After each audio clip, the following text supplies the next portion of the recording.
खूबसूरत समस्या मोटिवेशनल कहानी। एक गुरुकुल में एक गुरु के साथ रहकर 40 विद्यार्थी पढ़ा करते थे। इन सभी विद्यार्थियों का अभ्यास काल लगभग समाप्त होने को आया था, लेकिन गुरु चाहते थे कि इन्हें अपने पूरे जीवन में काम आ सके ऐसा कोई ज्ञान या पाठ दिया जाए।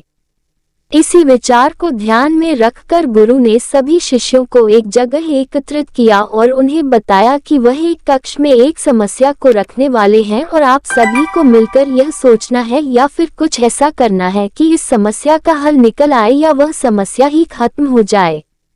गुरु ने एक खाली कक्ष में एक बहुत ही सुंदर नक्शी काम की हुई फूलदान रख दिया और सभी शिष्यों को उस कक्ष के अंदर बुलाया।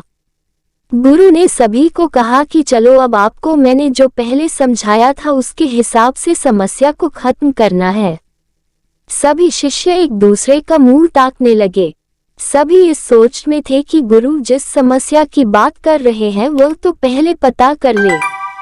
सभी गहरी सोच में डूबे हुए थे। तभी एक विद्यार्थी आगे आया और वह उस फूलदान के पास आकर खड़ा हो गया।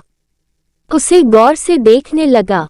थोड़ी देर देखते रहने के बाद और थोड़ा सोचने के बाद उस विद्यार्थी ने उस फूलदान को उठाया और जमीन पर पटक कर तोड़ दिया।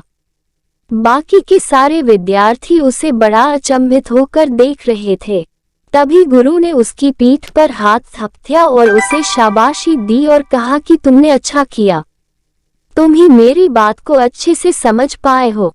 अभी भी बाकी के सारे विद्यार्थी असमंजस में थे, इसलिए गुरु ने उन्हें समझाते हुए कहा कि मैंने आप लोगों को पहले ही बता दिया था कि मैं इस कक्ष में एक समस्या रखने वाला हूँ, यानी कि यह फूलदान ही वह समस्या थी और आपको इसी को खत्म करना था। समस्या होती है, चाहे वह कितनी भी खूबसूरत क्यों ना हो, उससे इसी तरह से निपटा जाना चाहिए। अगर हम समस्या के मोह में पड़ गए तो वह हमारा जिंदगी भर साथ नहीं छोड़ती। इसलिए जब भी समस्या कठिनाइयां नजर आए तो उनसे लड़ पड़ो, उन्हें खत्म कर दो। एक यही तरीका है उन्हें पछाड़ कर आगे बढ़ने का।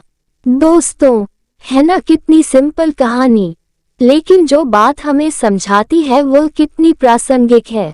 हम भी ऐसी चीजों के मोह में पड़ जाते हैं जो समस्या से ज्यादा कुछ नहीं होती, लेकिन हम कभी कभी उनसे दूर रहना नहीं चाहते और फिर जिंदगी भर के लिए वह हमारे साथ जुड़ जाती है। कुछ समस्याएं हमें अपनी ओर आकर्षित करती है, वह हम पर इतना काबू पा लेती है कि हम उनसे ना लड़ना ही छोड़ देते हैं। उदाहरण के लिए सिगरेट, बीड़ी, पान मसाला, गुटखा जैसी समस्याएं हैं जो हमें आकर्षित करती है और हमें उनसे दूर नहीं होने देती। एक्स्ट्रा मैरिटल अफेयर यह एक बहुत सुंदर लगने वाली समस्या है, लेकिन ये कितनी खतरनाक होती है इसके बारे में मुझे किसी को बताने की आवश्यकता नहीं है। इस वीडियो में आपको कुछ भी अच्छा लगा हो और कुछ सीखने को मिला हो तो प्लीज चैनल को सब्सक्राइब और वीडियो को लाइक, कमेंट, शेयर करना मत भूलना। हम आपके लिए अच्छे कंटेंट लाते रहेंगे।